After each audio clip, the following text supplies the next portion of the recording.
Hey guys, how's it going? JP here for the AEW All Out review and results. And I thought tonight was a fair show. I thought it was really good. I thought it was much of an improvement to the previous two, which were the free giveaway shows, I guess you could say, on BR Live. Excuse me, as it's a little dark out here where I am because the rest of the house is sleeping. Mom, aka my sidekick as she calls herself, is not joining us tonight. She's under the weather. She did watch some of the show, but she missed some of it.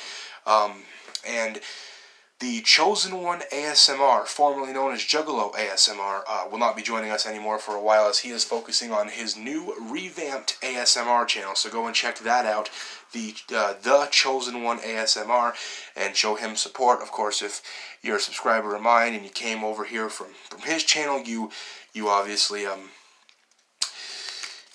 already know and probably subscribe to him. So anyway, let's get into these results. And we got some big news toward the end of the results in the review. The opening matchup, yes, I took a bunch of notes. The opening matchup, Nyla Rhodes won the Casino Battle Royale. Good for Nyla Rhodes. I actually saw her this year at the Gathering of the Juggalos. I saw her perform live. She is a hell of an athlete. Nothing but love and support for Nyla Rhodes. I was going for Britt Baker. I did not know about the match when I did my predictions. Like I said, I've been very busy the last couple of weeks. But I was going for Britt Baker, but she worked really hard in that match, and there's going to be a rivalry between her and Bea Priestley, as Bea Priestley held her arm once Britt Baker eliminated her, held her arm, and Nyla Rose pushed her out. So Nyla Rose will be taking on the winner of a matchup down the card here at the October 2nd TNT, the debut episode of AEW on Wednesday nights on TNT. So that's going to be interesting to see that. And hopefully, obviously down the line, or maybe in the first defense, Britt Baker can get a championship opportunity, as I feel she really deserves one. SCU defeated Jungle Boy, Luchasaurus, and Marco Stunt. Yes, I am not that much tired tonight, so I did not screw that up like I did in the previous video. I thought that match was very decent. I was wildly impressed with that matchup. SCU got it, man. SCU defeated him. Marco Stunt is not terrible. He's a small man. He does look like a fourth grader, but he is not terrible in the ring. So, and that was intended to be a joke. I'm not hating on him. No hate on Marco Stunt at all. I didn't mind what I saw of him. Looking to see more of him on Wednesday nights, without a doubt. SCU got it. I was going with SCU in my predictions, but I love Jungle Source. Okay, I did screw it up. Man, Jungle Boy and Luchasaurus. Jesus, say that 5 times fast, I'm telling you. No, I do love those guys, and their t-shirt is on my list to get. So, nonetheless, those guys are great athletes and competitors. We're going to go through match of the night after what I thought match of the night was. I cannot pick one tonight. I got matches of the night. Kenny Omega took on Pac. Pac won, the bastard. This is my first good chance to get to see him prior to leaving WWE. I saw his match on YouTube, which was before Double or Nothing, when he took on the Hangman from Nottingham, England. That was a terrific match. This is a better chance for me to see him because it was a live match. It wasn't a one film for YouTube, so he was impressive. I much more prefer this style prior to the Neville. People can say that there's not much of a switch. He still does the shooting arrow or whatnot. He does, but there is a bit of a switch, and it's there. So I much more prefer this style of the bastard compared to what we got when he was Neville. So we move on to Jimmy Havoc defeating Darby Allin and Joey Janela. I did say Pac defeated Kenny, right? Yeah, okay. Pac defeated Kenny. I'm not sure if I said it or not, but an amazing match nonetheless over there on that one. Anyway, so we do go on the Jimmy Havoc where he defeated Darby Allin and Joey Janela, and I didn't care for that match. I didn't care for it on paper. I didn't care for it when I watched it. I don't got much to say. I mean, I enjoyed the original ECW. I watched it obviously when I was a young kid. I watched the replays. I mean, if you enjoy ECW, you might enjoy that. I don't know. I don't think, for what AEW is, calling it a league, trying to be more sportsman, I just don't think a match like that really belongs. And I mean, it may belong in a certain pay-per-view, like if AEW went to do like an Extreme Rules type pay-per-view. It may belong, it may fit in well there, but I didn't care for it on paper. I surely didn't care for it to watch it, but nonetheless, I'm just here to do the updates and the review and the results, and Jimmy Havoc did defeat the other two. Now we're going to go on to the other number one contenders match of the evening. Now I am not going to even insult this poor lady by trying to say her name. I cannot pronounce it, but there was a fabulous matchup, and Riho will be taking on Nyla Rose for the AEW Women's Championship, and I cannot pronounce the name of the other competitor she fought, but it was a fabulous match, no doubt about it. I'm hoping to get better at pronouncing some of the names that I can't. But anyway, fabulous match. That was not as horrible as I thought it was going to be. So that one actually did impress me. I did not like it on paper, but I did enjoy watching it, more or less. So now I did skip this one. I did not watch it. I do not care for the teams, but I do know who won. I actually I had to get some drinks and a couple of small things, so I took the time to go to the store. When I came back, it was wrapping up. The Dark Order, which I don't care for at all, defeated the Best Friends, and I don't care for either team. I think Trent Beretta would be far better on his own in the way he was in WWE. I don't care for the Best Friends as a team. I just don't care. I do not care at all for the Dark Order. So Dark Order unfortunately won, and I believe they got a bye in the tag team title tournament. But we're just going to move right along. I'm not even going to mention the fact that Jim Cornette's little dog Pockets came out at the end of that match. I'm just going to skip right past all that because I don't even care to talk about him. Cody Rhodes defeated Shawn Spears in one hell of a match. It was a damn good match. You had Tully getting right in the action. He is an older gentleman, but he got right in the action. You had MJF getting into it. You had a throwdown between those two, Tully and MJF, as MJF was the one Cody picked to be at ringside with him. You had Arn Anderson come out and deliver a double-A spine buster. It was a dog fight, let me tell you. It was terrific. I enjoyed it. I would love to watch it again if they put this on DVD. It was an amazing, amazing match. So I am going to say easily one of the best, and we will get to that. Cody won, obviously. Cody won. I wasn't sure. I thought he was going to win. I wanted him to win, of course. I just wasn't sure because he's been on such a roll. I didn't know if it was time for him to lose. I didn't know if they were going to have him go that way. MJF did not turn there, but there was a moment at the end of the match where MJF grabbed that chair when Cody had his hand raised, and you thought he was, and then Cody turns around and MJF just says fuck this chair, and he throws the chair and gives Cody a hug. So could they be stirring the pot a little bit? Could they be working something up? All right, we're going to go right into the next one. The Lucha Brothers taking on the Young Bucks. What a match. That was really good. I was not expecting anything less. The Lucha Brothers and the Bucks, just amazing tag teams.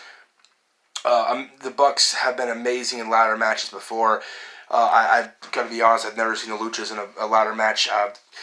Shame on me for that, but tonight I did, and it was fantastic.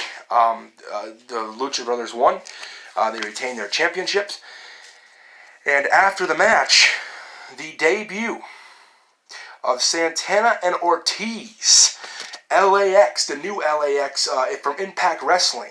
I'm not too familiar with them because I stopped watching TNA years ago.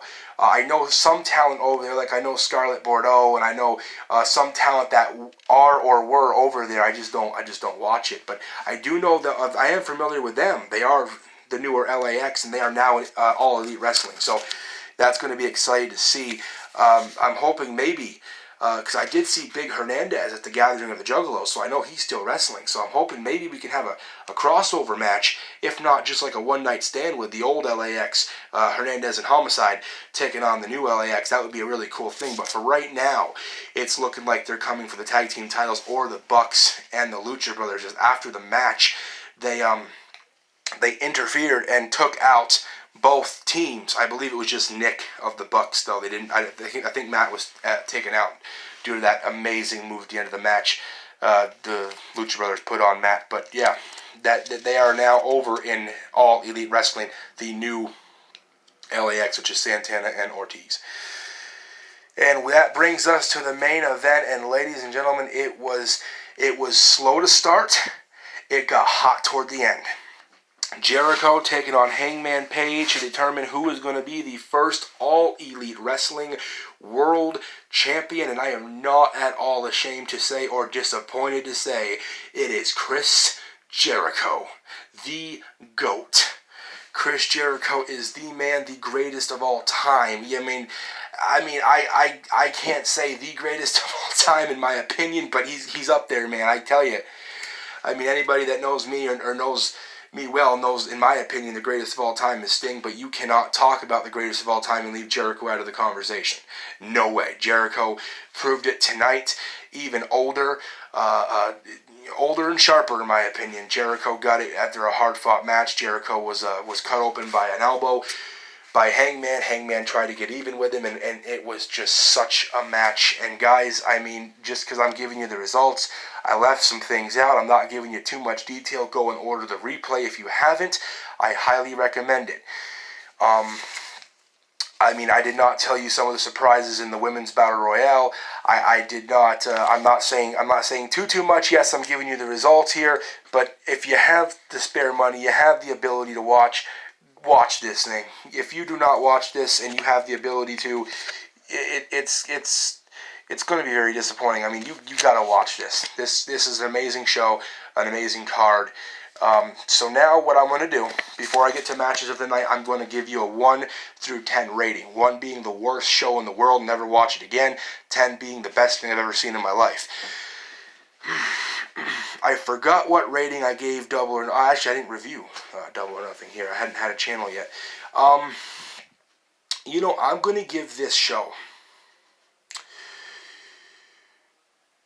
8.5. I'm going to give it an 8.5. I don't think it beat Double or Nothing, but once again, I don't know if a pay-per-view ever will. Double or Nothing was their first show, and you can never redo a first impression. So you don't get a second chance at a first impression. So,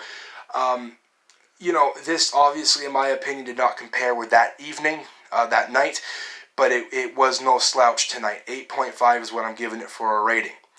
Now let's go on to match of the night. Matches. The first one I said, matches of the night, Cody Rhodes versus Shawn Spears. Amazing matchup. It was top notch with the run-ins and all the excitement. It had a 90s feel, like a 90s and an 80s wrestling feel, where it was a big main event. To be honest with you, with no insult to Chris Jericho, the legend, or Hangman Page, I would have been okay with seeing Cody and Shawn as the main event. I mean, I'm not saying that match wasn't great. That was the main event, but I wouldn't have minded. Also, matches of the night, I had to put the Bucks and the Lucha Brothers up there, and if you watch this thing, you will understand why. Just amazing. I also had to put Kenny and Pac up there. Once again, I'm going to say about that match, it was a very slow start. In my opinion, there was a little showmanship going on between the two, but once they got into it, it was like the Jericho and Hangman match. It was a slow start, but once they got going, it was amazing. And finally, in matches of the night, I did put Jericho and Hangman. Jericho showed he still has it and showed why you cannot have a conversation about the greatest of all time and leave him out of it. So one more time, matches of the night, Cody versus Shawn Spears, the Bucks versus the Bros, Kenny Omega versus Pac, and you have Jericho versus Hangman Page. Amazing matches, all matches of the night in my opinion. And finally, my final note of the night. All Elite Wrestling, of course, debuts on TNT October 2nd, Wednesday nights. However, they return to pay-per-view November the 9th for Full Gear. That is the name of the event, Full Gear, and it is live November the 9th on pay-per-view. That is a Saturday night, of course. It is 8 o'clock. I'm sure the buy-in will be at 7. November the 9th, so mark your calendars, folks. November the 9th, All Elite Wrestling is live for Full Gear on pay-per-view. And like I said, Mom is under the weather tonight. She does enjoy coming out here. She, obviously, as you guys can tell, she has a condition where she's kind of bedridden and at home, and Mom does love coming on here and expressing her opinion, and she had some funny things to say. I'm going to make an additional video for Mom to come on here and speak about tonight's card, because she loves to do so. She is just under the weather tonight, to the point where I did not want to put her on the camera, and like I said, she missed a few matches, so I didn't want to do a full review with her, but she does have some things to say, and you know she's going to tell you how much she loves MJF, and that will be coming up on the channel hopefully tomorrow if she feels better. But again, guys, thank you for joining me here. Keep in mind, for wrestling fans, we have the Bray Wyatt Fiend Mask review coming. That should be here on Wednesday, I do believe. Maybe Thursday because of the holiday, I'm not sure. And we also have a review of Ramblin' Rabbit, the little hand puppet. I did a review for Mercy, so if you haven't, check that out. I got the Mercy the Buzzard puppet. I also did a review for the gloves, the Hurt and Heel gloves. And again, as always, big shout out to the folks in the Firefly Funhouse fan group on Facebook. I cannot praise that group enough. An amazing group to talk about Bray Wyatt. An amazing group to talk about wrestling. Amazing folks, amazing group. Check it out. And like I said, if you can, check out All Elite Wrestling, All Out, the replay. Get it on demand. Get it on BR Live. I'm sure they'll still have it available. Get it on Fight if you can. Check out All Elite Wrestling October the 2nd on Wednesday night. And check out Full Gear November 9th. And until next time, thanks for watching.